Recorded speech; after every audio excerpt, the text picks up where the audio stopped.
Vamos falar um pouco sobre poderes administrativos. Eu peço desculpa pela minha voz, estou um pouco gripado, mas vamos dar continuidade. O poder administrativo tem como sua definição por ele ser um poder instrumental.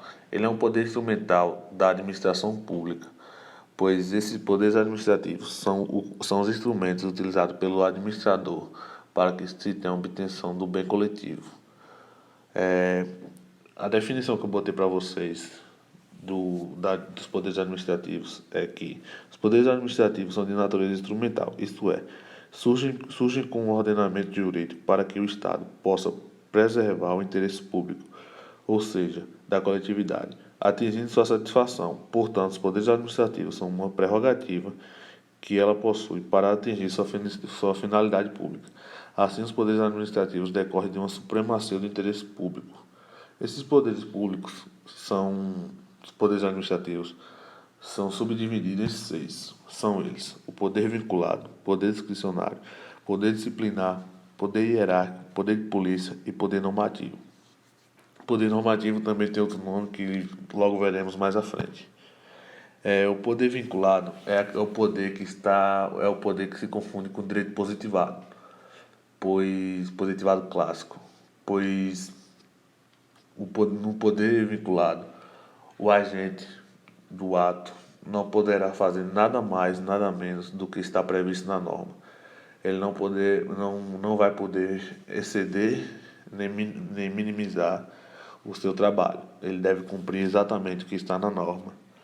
E um exemplo desse caso de poder vinculado é um auditor fiscal na sua cobrança de tributos.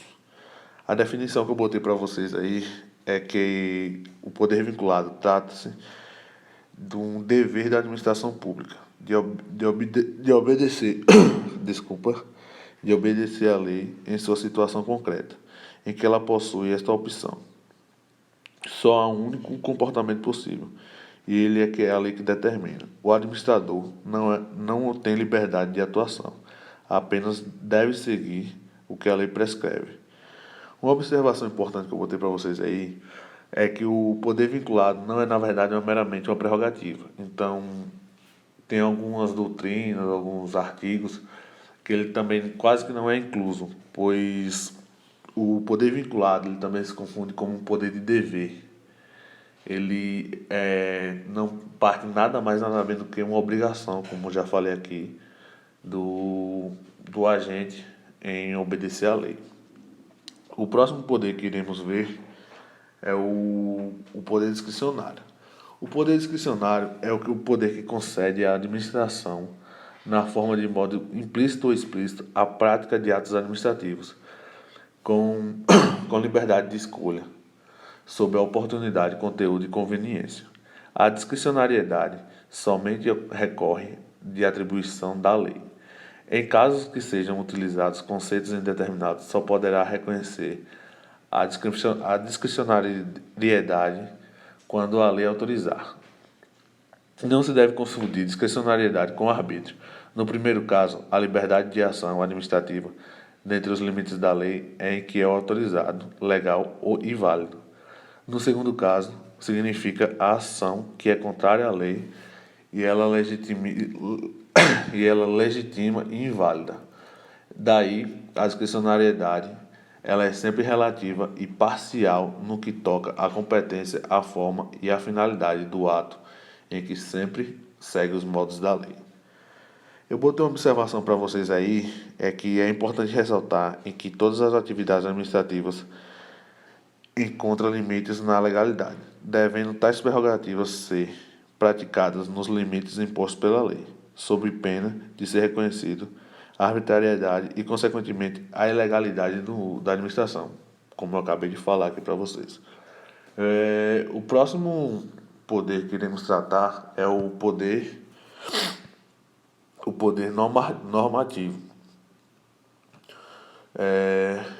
O poder normativo. Poder normativo é o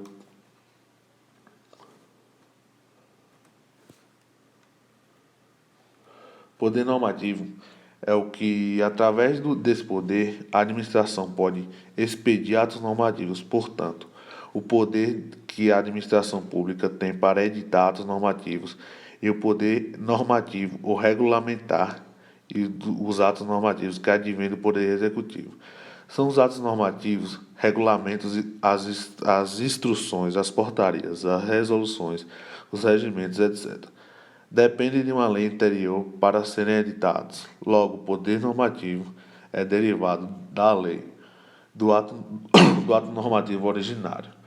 No caso, o poder normativo é tudo aquilo que, todo decreto, basicamente, qualquer expedição de lei imposta pelos administradores públicos ou vínculos administrativos públicos. Esse é o ato administrativo. E como eu falei no começo, o poder administrativo ele também pode ser chamado de poder regular ou regulamentar. Fica a critério de vocês. O próximo poder que iremos ver é o poder hierárquico. A hierarquia, consequentemente, o poder hierárquico, existe no âmbito das atividades administrativas e compreende a prerrogativa que tem a administração para coordenar, controlar, ordenar e corrigir as atividades administrativas dos órgãos e agentes no seu âmbito interno. Não há hierarquia entre os poderes do Estado. Não há hierarquia entre legislativo, executivo e judiciário, como todos sabem. É uma distribuição de competência. Pela hierarquia imposta ao subalterno a estrita obediência das ordens e instruções legais superiores, além de se definir a responsabilidade de cada um. Do poder hierárquico são decorrentes certas faculdades implícitas ao superior, tais como as de ordenar e fiscalizar seu cumprimento, delegar e avocar atribuições e rever atos dos inferiores. Segundo Hayley Lopes Meireles, que é uma doutrinadora, o poder hierárquico é o de que dispõe o executivo para distribuir e escalonar as funções de seus órgãos, ordenar e rever as atuações de seus agentes, estabelecendo a relação de subordinação entre os servidores de seu quadro pessoal. Como o próprio nome diz, o poder hierárquico é nada mais do que uma hierarquia entre os poderes. Todo órgão administrativo vai ter seu chefe e seu subordinado, como quase qualquer coisa na vida. O próximo poder que iremos falar é o poder. Um momento. É o poder disciplinar. O poder disciplinar é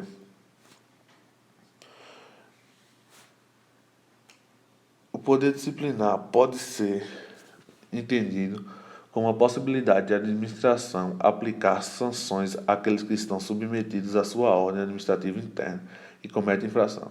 No exercício do poder disciplinar, a administração pública pode punir internamente as infrações funcionais de seus servidores, punir infrações administrativas cometidas por particulares e elas ligadas mediante algum vínculo específico, contrato, convênio, etc. Detalhe a ser observado é que apenas os servidores públicos que se submetem ao poder disciplinar da administração, determinados particulares também são sujeitos. É o caso, por exemplo, das firmas contratos com poder público, que estão sujeitos a sanções disciplinares pelo vínculo estabelecido por meio instrumental contratual. Claro que, para tanto, as sanções devem estar previstas no contrato, firmando, sobretudo, especificamente, as infrações puníveis. O poder disciplinar é um correlato com o poder hierárquico, mas com ele não se confunde. No uso do poder hierárquico, a administração pública distribui e escalona suas funções executivas. Já no poder disciplinar, ela controla o desempenho dessas funções e a conduta interna dos seus servidores, responsabilizando pelas faltas cometidas. O poder disciplinar, que é a PAD, salvo engano, está expresso na Lei 9.9784, salvo engano, que é a lei da PAD, do processo disciplinar. É nada mais, nada menos do que o poder do Estado de poder punir disciplinarmente com multas, demissões, afastamento, os servidores. O, o próximo poder que iremos falar aqui é o poder de polícia. O poder de polícia, também conhecido como poder de polícia administrativa, em que a administração pública sobre ações que possam afetar a coletividade da sua competência é de policiar, de que dispõe do poder de regular a sua matéria, ficando sujeita à regulamentação de policiamento da União sobre os interesses da região, compete à Polícia Estadual, e os interesses locais pertencentes ao policiamento do município. No caso, o poder de polícia, a definição que eu botei para vocês, é que pode ser conferido às administrações para restringir, frenar, condicionar, limitar o exercício de direitos e atividades econômicas dos particulares para preservar o interesse da coletividade. O poder de polícia abrange ou se materializa por atos gerais individuais. O ato geral daquele que não tem destinatário específico está relacionado com toda a coletividade. Por outro lado, o poder de polícia pode se materializar por individual, ou seja, aquele ato que tem destinatário específico, situação concreta e dá a cada indivíduo. O poder de polícia é nada mais do que um policiamento, uma frenagem nos atos administrativos. Ele tem um poder de policiamento, de corrigir, de conferir o que o administrador, o administrado está fazendo naquela determinada ocasião. Agora passaremos para o abuso de poder. O abuso de poder é subdividido em dois. É ele o excesso de poder e o desvio de poder. O excesso de poder, ele ocorre quando o agente atua fora dos seus limites, das suas competências, invadindo a competência de outros agentes, ou praticando atividades que não lhe foram concedidas. Já o desvio de poder ocorre quando o agente, embora atuando dentro dos limites da sua competência, pratica ato contrário à finalidade explícita ou implícita na lei que determinou ou autorizou sua atuação. O abuso de poder é quando os agentes praticantes do ato, eles podem buscar meios que não lhes convém para atingir suas finalidades, ou eles podem adentrar vários campos de atuação que não lhe convém. Esse é os abusos de poder. Mas o tópico sobre poderes administrativos são poderes da administração.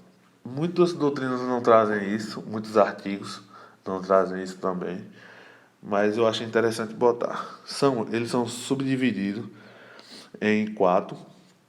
São eles poder de dever e agir, dever de eficiência, dever de probidade e dever de prestar contas. Eu vou começar pelo primeiro, dando uma definição rápida sobre o poder de dever e agir. O poder de dever e agir é uma vez em que os poderes administrativos são conferidos como instrumentos para o atingimento dos fins públicos, o agente não pode deixar de exercê-los, pois isso comprometeria a própria consecução dos objetivos previstos na lei, que determinou ou autorizou a sua situação. No caso é que ele tem o dever e o poder de agir com a sua determinada função. Ele não pode fazer um desvio daquilo. O dever de eficiência se traduz a ideia de uma boa administração, ou seja, de que o agente, além de agir com celeridade, deve atuar com perfeição e técnica e deter de um bom rendimento funcional. Já o dever de probidade exige que os atos dos agentes públicos sejam legítimos, honestos e éticos, pautados pela boa-fé, não sendo suficiente o atendimento de lei formal, mas, sobretudo, a observância da moralidade administrativa e da finalidade pública. Já o dever de prestar conta decorre diretamente do princípio da indisponibilidade do interesse público, sendo interesse a função daquele que administra a coisa pública. Afinal, o gestor público é um mero curador de bens, de interesses alheios, pertencentes a toda a coletividade, devendo assim prestar contas ao proprietário por intermédio dos órgãos competentes para a fiscalização. São eles: Tribunal de Contas, órgão de controle interno, órgãos repassadores de recursos de entidades privadas, agentes regulamentadores e etc. Uma conclusão, uma análise sobre os poderes administrativos é que, diante do exposto, os poderes administrativos públicos revelam uma verdadeira supremacia de interesse público sobre o privado, de tal modo em que os poderes administrativos são atribuídos com finalidade de garantir o direito à coletividade. Esses poderes são concedidos como realmente os instrumentos para a administração, para que elas possam atingir essa supremacia do bem coletivo. Sem eles, realmente fica inviável que os administradores ou a administração pública possa fazer a obtenção desse bem coletivo, pois eles são realmente os pilares da administração, são eles que regem tanto o administrado quanto o administrador. Bom, é isso que eu tinha para falar sobre poderes administrativos e muito obrigado a todos que assistiram esse vídeo.